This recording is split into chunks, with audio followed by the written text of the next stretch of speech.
It's really eerie and weird, but you know, when you have stage 4 cancer, you're like, if it give can me help, it all. bring it on. Anything.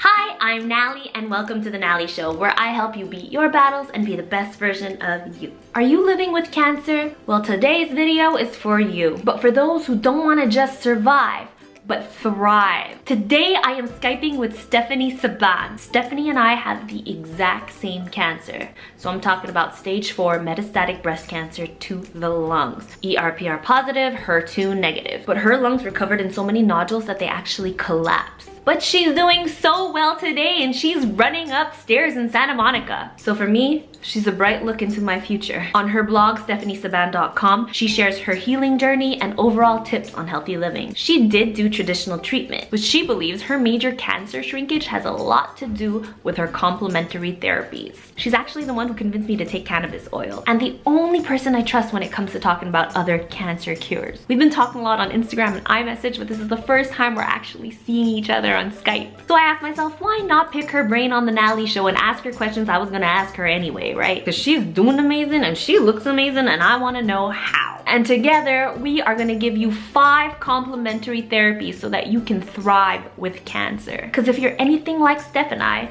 you know that being incurable is not a declaration, it's a dare. So let's do this together. We'll see you soon.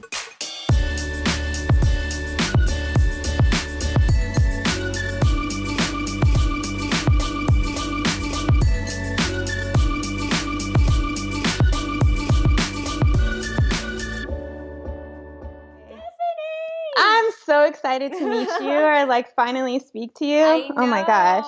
So Stephanie and I have been texting and talking. We found each other because we're both bloggers and we blog about our crazy journey. Yes, I knew she had like stage 4 breast cancer. I didn't know that we had the exact same type. I remember seeing your video because I'd been following you for a little while, and you know, you left that really like authentic raw video that had gone to your lungs, and then I was like in your DM. You're the only person that I ever came across that had that exact same diagnosis. Like you've heard of like stage 4, but like the whole lung situation. So I was like a psycho. I was like determined to get you to hear my story just so you knew, you know, sometimes just hearing or knowing somebody that's gone through it, I was like, she has to know that she's going to be okay. For one, it's rare that you get to meet someone with the exact same cancer, but then I feel like we connected on another level where we enjoy the same things, we like the same music, we have like the same attitudes. We were supposed to like talk a while back where I was like, I really want to talk to you on Skype, but then I was like, you know what, let's share our meeting right now, the first time we're meeting. Absolutely. It doesn't get more real than this, right? Exactly, it does not. And who knows if someone else is out there who's gonna watch us and have the same feeling we had and like, oh my God, Stephanie and Nalie are exactly like me. So that's the purpose of today. For those who don't know, what's your story? How did you find out you had cancer? I was 31. I had a lump in my chest. Yeah. And I was just thinking, you know, when you're getting your period, your body goes through all these hormonal changes. So I was like, oh, it's just, you know, some period side effect thing. So long story short, I went and I got a mammogram, biopsy, ultrasound, and they told me that they would call me in a week with the results. And literally the next day, I was a teacher at the time. I was getting ready to go teach my night class. And I got a call and she was like, you know, we need to see you immediately. And I just knew in that moment it was cancer. But I really thought that was going to be the last thing. I was gung-ho, like, there's no way I have cancer. I'm 31. How could this be possible? And it was. And, you know, from that point on, it's been like this crazy 6-year journey. But I'm here when I'm technically not supposed to be here, and I'm in a really good place. I'm like so passionate about telling people like yourself that no matter what, you know, stage 4 incurable, all these labels they want to throw at us, it's like, it's not a death sentence. And there are so many of us that are living or thriving. So my lungs, upon doing the x-ray after discovering my cough and so on and so forth, my oncologist described it as being like just covered with nodules. I think yours were even worse because what happened again? I had a cough that was really persistent for a while. It was like a smoker's cough, and I've never smoked a day in my life. So I'm like coughing, hacking, and you know, they're like, well, we probably have bronchitis. So I was like, all right, well, you know, bronchitis does kind of linger. So it had been a couple months, and I remember specifically it was Thanksgiving a couple years ago. I woke up and I was getting ready to go to a family function, and I like couldn't move. In that moment, I knew something was terribly wrong. I had a PET scan, and I went to get my results that Monday, and my oncologist was very straightforward and was like, well, you don't have bronchitis, you have cancer in both your lungs, and they're totally collapsed. It's like you can't breathe. Literally, they're like gasping for air. Oh my like God. you can barely get like any breath out. It's terrifying because, you know, your breath is your lifeline. I would have to go every couple days, and they put a long needle through your back into your lung, and they puncture it, and literally would drain 6 pounds of fluid from my chest, which made sense why I couldn't breathe, because it felt like I had a bowling ball on my chest, you know, and I would hear the gurgling from the fluid. It was a pretty scary time, but it's so crazy because in hindsight, even in that darkest time, I knew I was going to be okay. Yeah. One thing I did want to mention before we get into like the complementary therapies and stuff is that what differentiates you and I is you never did chemo for this. I did chemo back in New York. Like I did the navalbine, which is really strong. I never lost my hair, which is crazy. So I did navalbine, and then when it went to my lungs, I started a new drug called Ibrance, which is newly FDA approved. I think it got approved February, like a little over 2 years ago. I mean, it's done wonders for me. I mean, in addition to all the things that I do, I really, really, really believe that it's like helped save my life. Essentially, it's for heavily pre-treated stage 4 breast cancer patients. So I was considered heavily pre-treated because I've been on so many different things over the past almost 6 years. Okay.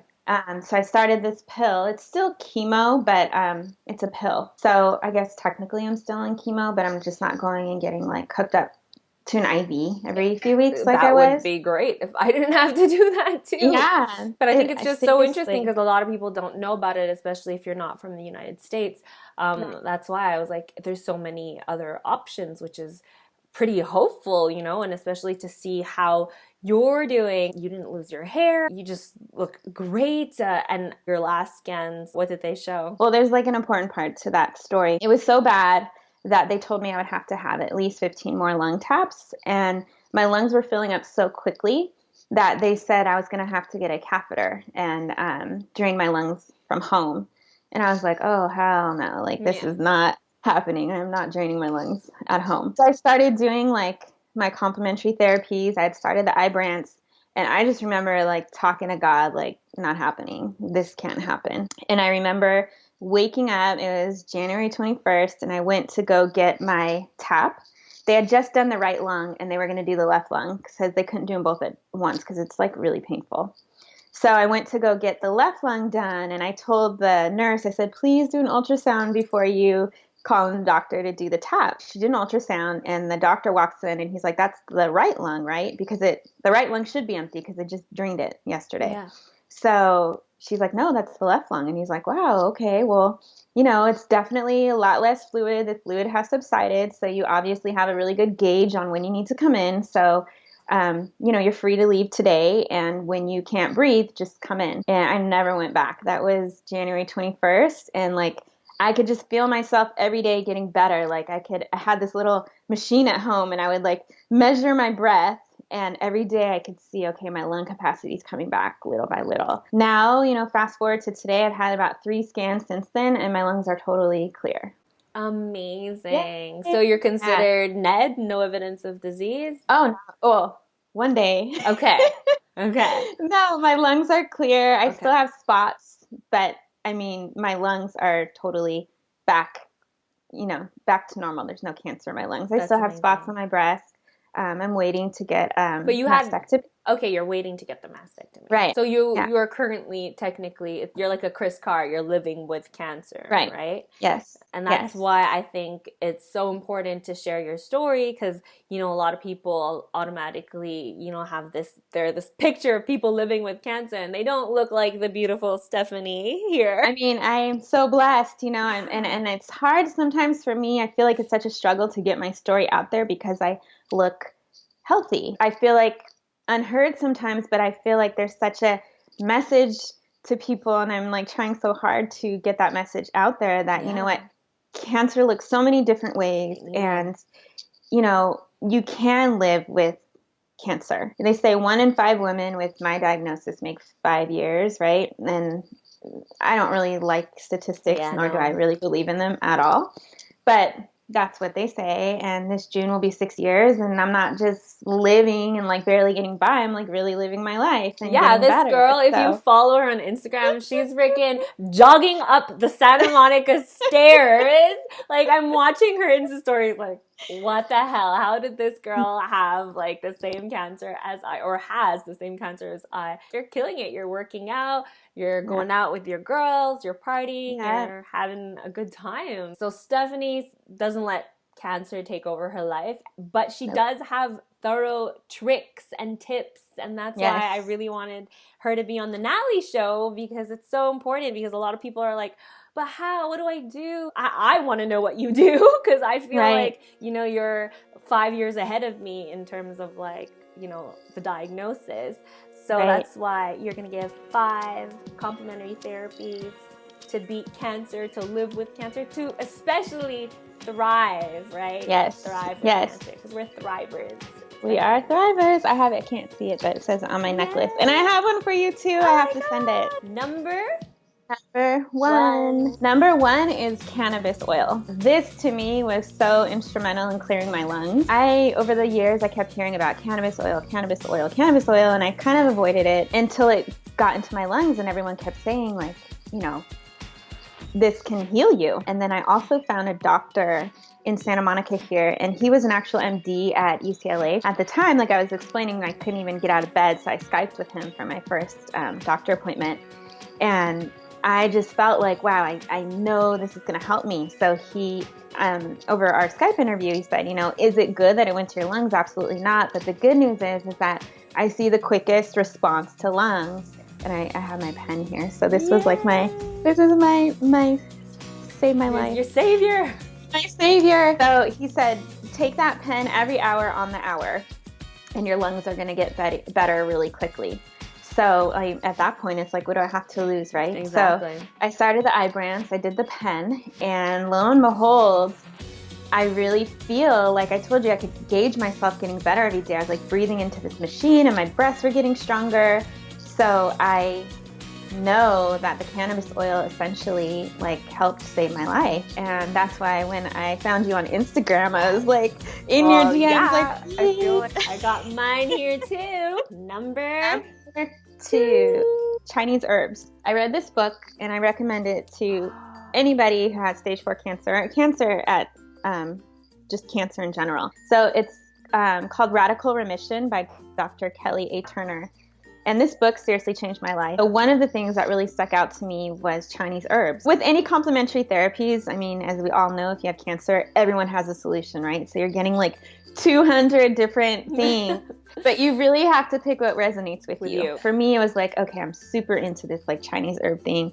I'm gonna like go for it. And I found a doctor in New York. His name is Dr. George Wong. So he worked at Sloan Kettering, which is a very prestigious hospital in New York, for 20 years on their research team. So again, he's not just some guy like making herbs. I would take these, they're really disgusting and so foul, but I figured if I could take tequila shots in my early 20s, I can shoot some herbs, right? Well said. That will save my life. They come in a package and I take them 3 times a day. I've been on his herbs for a really long time. And how has it changed you? Like how's it helped you? Like being on the wrong treatment, I feel like that was the one right thing that I was doing at that time. I definitely had energy, and he would adjust, you know, accordingly. So if I was like, you know what, I'm having nausea, he would adjust the concoction. I always felt healthy and normal. So I really feel like the herbs were instrumental in keeping me healthy and having energy and feeling normal. Number 3. So number 3 is something I started immediately, which is I changed my diet. What was your diet before? Just like anything and everything? It's really weird because I was always pretty healthy. You know, I always was really kind of health conscious. Growing up in LA, it's like kind of like in your blood, right? Yeah. But as soon as I got the diagnosis, I was like, okay, this has to like up the ante a little bit. I stopped eating meat. I juiced a lot of fresh green organic juices. What are you drinking now right there? This is called what the doctor ordered. So it's like all greens and a little bit of lemon. So fresh green juice every day. organic, of course, and I cut out refined sugars. Even so much, I was really, really crazy, like at the beginning. Now that I've kind of like come to terms and I'm more comfortable with, you know, where I'm at, I do cheat here and there. Yeah. You still have to live your life too. Number 4, ozone therapy. Ozone therapy. I never heard of ozone therapy. I hadn't either. I know this sounds really weird, but they would put a line through my neck here and do a really slow push of massive amounts of oxygen. It helped me because I would feel the difference like instantly. It's basically the whole idea behind it is flooding your body with oxygen. And again, cancer can't really survive in an oxygen dense environment. I would go and get these treatments like once a week. Right when I get off the table, I would feel like energized and like ready to go. Yeah. And you could just tell, like, even when I'd go get my blood done, my labs, like, my blood was so red. It was like, wow, it's like how blood should look, you know, it's not like all coagulated. And I felt better, and I felt like, you know, my numbers were dropping, my tumor markers, and I had more energy. So I really believe that it did help me. I don't know if you noticed, I have a pen in my hand. It's because I've been like literally like, oh, okay, ozone therapy. 5, even though it's number 5 to me, is the most important, which is mind-body connection. There really is no medicine, treatment, anything more powerful than your mind. Your thinking is so vital, and your connection, you know, anything that you're thinking here in your brain is sending that same message to your body. So it's like if you're telling yourself that you're sick and, you know, oh my gosh, I'm sick and this is going to happen to me, then it's almost like you're setting yourself up for that. On the other hand, if you have like a positive attitude, and that's what I really noticed in you when I found you on Instagram, I'm like, this girl's beating this, no problem. So how do you get your mind and body to connect? What's your trick? It's such a like hard thing to explain, but I have done different therapies. I've done like Reiki, energy work, Yes. prayer, and faith. I feel like all of these therapies have the same common goal, which is to quiet yourself so that you can hear the God within you, right? I love that. It's like, whether it's yoga or meditating or prayer or Reiki or whatever therapy you're using, the common goal is to just silence the mind, to really get inside to the God within us, which is like your intuition also, to kind of navigate you and guide you through all of this. Well, thank you so much for those extra tips, because I think one thing you did tell me which resonated a lot, and it's something I always say, is that where you're talking about Ibrance, the pill, instead of doing chemo, you said, well, that's an extra arrow in your bag in terms of your fight. You know, you have several arrows for your fight, and you're like, there it is, an extra arrow. And I feel like the 5 complementary therapies that you just gave are extra arrows. Time for the random question. Oh boy. You are glowing in your 30s, but what would 30-something-year-old Stephanie tell 20-something-year-old Stephanie? I would tell the 20-something-year-old Stephanie to love you more, love me more, put me first. I've always been, and I'm still working on it, like a people pleaser. It like brings me joy to see other people happy, but oftentimes at the expense of my own well-being and happiness. So if I could go back and redo, or, you know, tell a younger version of me, I would say to put me more at the forefront and to love myself just as much as I love other people. So Stephanie, Neo, and I have a question for you. I'm sure you all have your complementary therapies. What do you do in addition to chemo, whether it's cannabis or exercise or your diet? I think it's so important that we share this information. That's the beauty and power of the internet. You can never have too many arrows, right? No, exactly. So add an arrow below by commenting below. If you want to link up with Stephanie, her information is going to be right below. Follow her. If you like this video, give it a thumbs up. Share it to anyone in need. If you want to watch my vlogs, they're up there. If you want to watch my last episode, it's down there. Don't forget to subscribe. I release videos every Monday. Be patient, be kind to yourself. Stephanie? Be present and be an advocate. That's what you do really well, girl. Now we're teaming up to do it together. Oops. Hey. Bye. See you next week. Oh my gosh, you should see what I have on my bottom half. I have like these socks. They have like puppy dogs on them.